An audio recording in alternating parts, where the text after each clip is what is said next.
इस एपिसोड को कंटिन्यू करने से पहले मैं आप सबसे एक रिक्वेस्ट करना चाहूंगा कि अगर आप इस एपिसोड का कोई भी पार्ट कोई भी हिस्सा स्किप करते हैं तो आपको इस एपिसोड की जरा भी समझ नहीं आएगी, सारी स्टोरी ऊपर से ही गुजर जाएगी। मैं चाहूंगा कि आप इस एपिसोड का एक एक पार्ट एक एक हिस्सा देखिएगा ताकि आप इस एपिसोड से भरपूर तरीके से एंटरटेन हो सके। तो बिना टाइम को जाए कि इस एपिसोड को करते हैं स्टार्ट। तो जी गाइस मैं हूं शेर। आप जैसे कि मुझे देख रहे हैं कि मैं हॉस्पिटल में रह रहा हूं। मेरा गेटअप जो है वो इस तरह का है कि मेरे बड़े बड़े बाल हैं, मैं सारा कुछ वो बड़ा हुआ है, कोई चीज नहीं काटी। हर बंदे के साथ मेरा अग्रेसिव जो वो मूड है वो मेरा अग्रेसिव है। गुस्सा कर रहा हूँ, हर बंदे पे चीख रहा हूँ, चिल्ला रहा हूँ, लड़ाई हाथापाई तक जा रहा हूँ, मतलब उसकी गिरबान पकड़ रहा हूँ, उसका फुल अग्रेसिव मूड में हूँ। ये जो सारा सिनेरियो मेरे साथ बना हुआ है, बड़े बाल, अग्रेसिव मूड और इस तरह का मेरा हर बंदे के साथ बिहेवियर, हॉस्पिटल में रहना, ये इसके पीछे जो रीजन है वो ये है कि एक दफा मुझे फजर ने कहा था कि शेठ तू मैनू पागल होया बहुत सोना लगना है। ये इस वजह से मेरा ये सारा गेटअप है जो मैं हॉस्पिटल में रह रहा हूँ। ये सारा जो मेरा लोगों के साथ रिएक्शन, अग्रेसिव मोड, ये सारा इस वजह से है। इसके पीछे एक और रीजन भी है, जैसे कि आप लोग जानते हैं कि मेरी रिदा के साथ मंगनी हुई है।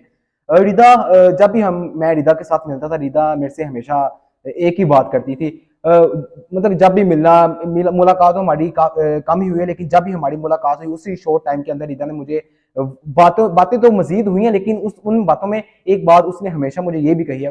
रिदा मुझे हमेशा ये कहती होती थी जब भी मिलती थी, शेर, मुझे मुखातब करते हुए कहती थी, शेर वरना शेर ना होए, शेर होए ते पागल होए।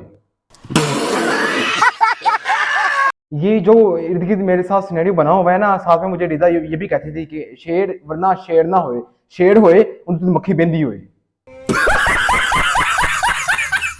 अब आप भी ये सोच रहे होंगे कि मंगनी तो मेरी रिदा के साथ हुई है, चलो रिदा ने मुझे कहा कि शेर होए वरना शेर ना होए, शेर होए थे पागल होए।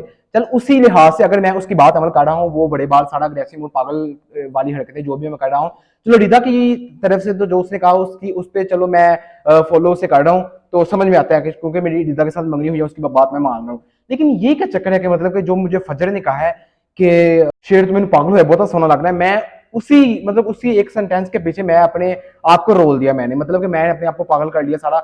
ये फजर से मतलब फजर ने मुझे ऐसा कहा तो मैं उसी पीछे चल पड़ा। इसकी रीजन है, मैं आपको बताता हूँ इसकी रीजन क्या है। इसकी रीजन ये है कि वैसे मुझे 4 शादियों की इजाजत है, अगर मैं कर नहीं रहा तो ये अलग बात है। समझ रहे हो?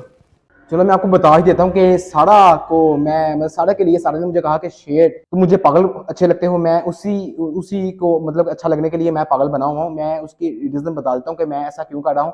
दरअसल मैं सारा को इम्प्रेस करने की कोशिश कर रहा हूँ। जानता हूँ मंगनी हुई है मेरी रिदा के साथ, लेकिन फिर भी मैं सारा को इम्प्रेस करने की कोशिश कर रहा हूँ। उसकी रीजन ये है कि जो सारा की है ना फुप्पो ताज बीबी, आप लोग जानते हैं जो सारा की फुप्पो है ताज बीबी, दरअसल जो वो ताज बीबी है ना, वो मुझे पसंद आ गई है। जी आपने बिल्कुल सही सुना कि ताज बीबी मुझे पसंद आ गया। इसके पीछे रीजन है, ऐसे ताज बीबी मुझे पसंद नहीं आई। इसके पीछे एक रीजन है, वो रीजन मैं आपको बताता हूँ कि मैं सोया हुआ था एक रात। जैसे मैं सोया हूँ, मेरे ख्वाब में रईस शाह जमान मेरे ख्वाब में आए हैं। मेरे ख्वाब में जैसे रईस शाह जमान आए हैं, मैं एक दफा देखा रईस शाह जमान अपने वालिद साहब को, मैं एक दफा खुश हो गया, मतलब कि रईस शाह जमान मेरे ख्वाब में। अच्छा, रईस शाह जमान जैसे मेरे ख्वाब में मुझे आके कहते हैं कि शेर ये क्या कर रहे हैं। जैसे ही रईस शाह जमान ने मुझे इस तरह कहा कि शेर एक ही कर रहे हैं, मेरी फौरन आंख खुल गई। मेरी जैसी आंख खुली, मैंने कहा ख्वाब। पहले मैंने ये रियलाइज मुझे हुआ कि ख्वाब था एक। फिर मैं देखा कि ऐ की हो गया है, मैं देखता रह गया हूँ, मतलब कि ये ऐ हो की गया है। फिर मैं मतलब कि सोचना कि वालिद साहब रईस शाह जमान तुम मेरे ख्वाब से पहले आ जाते, पहले तुम मैनू कह देंगे तो मेरा इस चीज से कंट्रोल हो जाता। दरअसल वो अबू ने जो कहा ना रईस शाह जमान ने कि शेर पुत्र एक ही कर रहे हैं, मैनू तो यह सी कि मैं वाशरूम से बैठा, दरअसल वो मैं पेंट के विच ही कर रहा था। बस वो नींद में ऐसा हो गया मेरे साथ। फिर मैं उठा, वाशरूम गया, नहाया, कपड़े चेंज किए। जैसे कपड़े चेंज करके वापस आया, फ्रेश हुआ, मैंने अब सोचा कि मतलब कि ख्वाब तो अबू ने जो बात करनी थी, दरअसल दरमियान में ये मामला हो गया, वो उठ गया, इस वजह से वो सारा काम खराब हो गया। मैं इस बात पे सोच रहा हूँ कि अबू ने मेरे से पता नहीं वो क्या बात करनी थी जिस वजह से वो मेरे ख्वाब में आए हैं। मैंने सोचा कि मैं अब तैयार तो हो गया हूँ, फ्रेश हो गया था, लेकिन अब मैंने सोचा कि मैं दोबारा फिर सोता हूँ ताकि अबू दोबारा मेरे ख्वाब में आए, जो बात वो करने आए थे वो बात अपनी मुकम्मल करें, मेरे से बात वो कर लें, ठीक है ना। फिर मैं वैसे ही सो गया।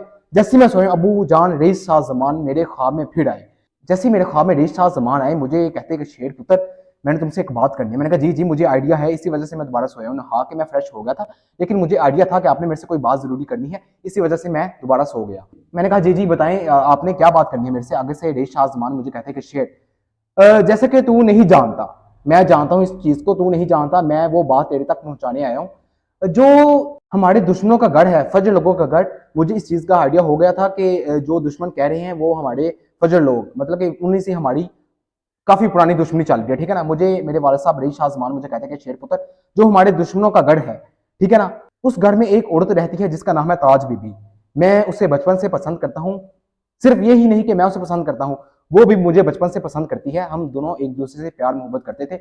ये दुश्मनी की वजह से हमारी मोहब्बत हलाल रिश्ते में कन्वर्ट नहीं हो सकी, वरना हमने तो पूरा सोचा था कि हम एक दूसरे से शादी करेंगे, निकाह करेंगे। चलो बेटा, हमारी मोहब्बत तो इस काबिल नहीं हो सकी, इस काबिल नहीं हो सकी कि हमारा निकाह हो सके। हमारी दुश्मनी जो थी हमारे बड़ों की, वो इस मोहब्बत के आड़े आ गई, जिसकी वजह से हम एक नहीं हो सके। ये रईस शाहजमान मेरे से सारी बात कर रहे हैं, फिर मुझे कहते हैं कि बेटा मुझे इस चीज का पछतावा नहीं है कि हमारी मोहब्बत काबिल नहीं हो सकी, बल्कि मुझे इस चीज का फख्र है कि तुम मौजूद हो। बेटा क्या हुआ, मैं नहीं रहा तो तुम बेटा शेर, रईस शाहजमान मुझे कह रहे हैं कि तुम बेटा शेर, हिम्मत पकड़ो। चलो पुत्र, मैं नहीं थे तू ही सही। अब जो रईस शाहजमान है मेरे ख्वाब में आए हैं मुझे इस तरह की बात करके, ये मतलब कि मुझे किस तरह की बात करके मेरे साथ, कि जो ताज बीबी है, मैं उनसे मोहब्बत करता था, मैं नहीं रहा। चलो मुझे इस चीज का फख्र है कि तुम हो। चलो पुत्र, मेरे हिस्से से नहीं सीधे तू हिम्मत पाड़, मैं नहीं थे तू सही। अब मुझे रईस शाहजमान मुझे इस तरह की बात कर दी है। अब मैं रईस शाहजमान, मतलब कि मैं उन्हें कह रहा हूँ कि ये अबू जान, मैं हैरान, फुल हैरान। मैं क्या अबू जान, ये आप कैसी बात कर रहे हैं? आप ठीक, अब आपको क्या हो गया, मतलब आप बात कैसे कर रहे हैं? ये पहली चीज मैंने मैंने मैंने उन्हें कहा रेश शाहजमान अबू जान देखें, पहली चीज हमारे वो दुश्मनों की बेटी है जो ताज बीबी है, आप जिनसे मोहब्बत करते थे, आपकी मोहब्बत भी इसी वजह से कामिल नहीं हो सकी। पहली चीज, वो हमारे दुश्मनों की बेटी है। दूसरी चीज, अबू जान आप हमारा एज डिफरेंस देखें, वो मैंने कहा मेरी माँ जैसी है, जैसी मेरी माँ है वो उसकी एज के मुताबिक ही है, वो मेरी माँ जैसी। अब कैसी बात करें, मैं अब क्या करूं? अब मैं उनसे ताज बीबी से शादी करूं? अब ये कैसी बात करें, ये हो क्या गया आपको? मैं हैरान फुल ये इस तरह की बात कर रहा हूं। मैं उन्हें कह रहा हूं कि ये दुश्मनों की बेटी, एज डिफरेंस, यह बात कैसी कर रहे हैं? आगे से अबू जान ने एक बात कही, एक बात कह के वो उड़ गई। अब अबू जान ने जो एक बात मुझे कही ना, वो बात ये थी कि शेर पुत्र, ताज बीबी तेरे प्यो की आखिरी निशानी है, संभाल के रखी। चलो अबू जान रईस शाहजमान ने मैनू ये तो कहा था कि तेरे प्यो की आखिरी निशानी है ताज बीबी, इन्हें संभाल के रखी। मैनू इस चीज नाल ज्यादा हैरानगी इस चीज की हुई कि अबू जान उड़ किवें गया है। गल की है अबू जान उड़ गए ने। मैनू मैनू दुख इस चीज, मैनू हैरानगी इस चीज की कि उड़ किवें गए। दरअसल अबू एवें हो गए ने कि अबू को एक झाड़ू सी, तो अबू जान झाड़ू ते बैठे ने तो उड़ गए ने। उम्मीद करता हूं कि आपने इस एपिसोड को भरपूर तरीके से एंटरटेन किया होगा। अगर आप इस एपिसोड से भरपूर तरीके से एंटरटेन हुए हैं तो आप इस एपिसोड को लाइक कर दे, एक अच्छा सा कमेंट कर दे, चैनल पर नहीं है तो सब्सक्राइब कर दे। मिलते हैं किसी नेक्स्ट एपिसोड में, तब तक के लिए अपना ख्याल रखिएगा, मुझे अपनी दुआ में याद रखिएगा। अल्लाह हाफिज।